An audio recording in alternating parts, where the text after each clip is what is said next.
Je pense que les personnes qui sont réunies ici ce matin, vous êtes là parce que vous êtes convaincus que les diasporas ont également un rôle à jouer dans la croissance du continent africain. Et c'est vrai que par le passé, les diasporas africaines ont vraiment longtemps cherché leur place un peu à cheval entre deux cultures, entre deux continents. Et ces 10 dernières années, voire plus, on assiste vraiment à un véritable retour aux sources de ces diasporas africaines qui ont envie de s'impliquer dans le développement des économies africaines et notamment par le biais de l'entrepreneuriat. On a une entrepreneure avec nous ce matin, Katia Kouseke, vous êtes la cofondatrice de Fresh Africa.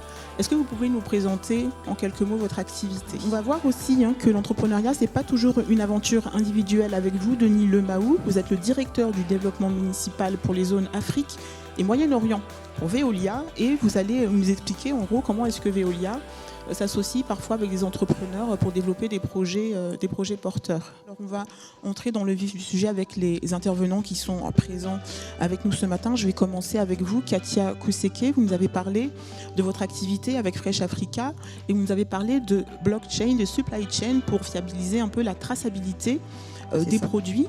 Comment s'est imposée cette idée à vous déjà et comment est-ce qu'on déploie cette technologie en fait sur les continents africains, sur le continent africain, parce que je crois savoir que vous êtes en plus déployé sur plusieurs pays africains.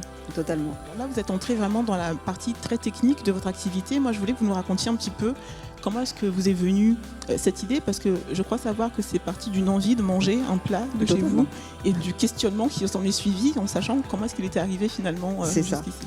En fait, à travers nos échanges jusqu'à présent, on remarque vraiment que les nouvelles technologies s'imposent un peu comme un levier de développement de plus en plus incontournable en Afrique. Et ça m'amène à vous, Christian Pinault, vous êtes le représentant du GITEX en France. C'est là, on l'a dit, un des plus grands salons de classe mondiale des technologies.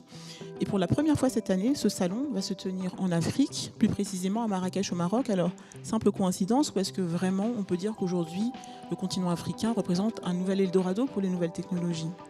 Je voudrais qu'on revienne sur ce qui a été mentionné un peu plus tôt par Evelyne Bacop concernant la décentralisation. Et je m'adresse à vous, monsieur Denis Lemaou.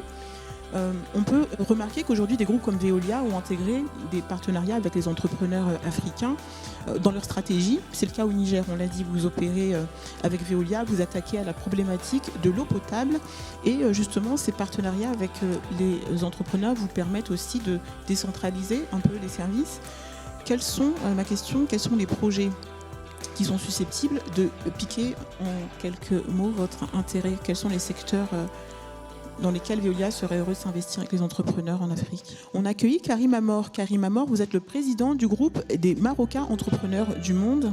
Bienvenue, je vais vous laisser vous présenter en quelques mots et puis rebondir sur cette thématique. On est en train de faire le tour un peu des secteurs porteurs, des opportunités qui s'offrent aux entrepreneurs de la diaspora africaine sur le continent. Et vous pourrez nous partager, d'après votre expérience, on a parlé déjà de la food tech, de la digitalisation des services et de la formation. Est-ce que vous avez identifié d'autres secteurs qui pourraient être porteurs pour des entrepreneurs qui veulent se lancer? Vous avez tout à l'heure lancé un appel aux entrepreneurs qui étaient là, vous les avez invités pour prendre part au GITEX. C'est quoi la suite après pour les entrepreneurs du GITEX? Je viens de parler de la difficulté parfois de s'implanter dans le pays d'origine. Est-ce qu'il y a un accompagnement de cette sorte ou concrètement, quelles seraient les retombées pour les entrepreneurs qui participeraient au GITEX? On va s'arrêter là, je vais demander juste un mot de la fin à chacun d'entre vous. Quel conseil vous donneriez en 3 mots, 3 adjectifs aux entrepreneurs qui veulent se lancer ou qui ont déjà commencé l'aventure entrepreneuriale en Afrique? On va commencer par les dames, Katia et Evelyne, et ensuite on fera le tour. Je vais rebondir et conclure sur ce que vous avez dit, le sky is the limit, donc le ciel est la limite. Moi j'aime bien dire que le ciel c'est le point de départ, donc on va encore plus grand. En tout cas, merci à chacun d'entre vous. On espère que cette session vous aura beaucoup inspiré et merci à chacun d'entre vous aussi d'être intervenu.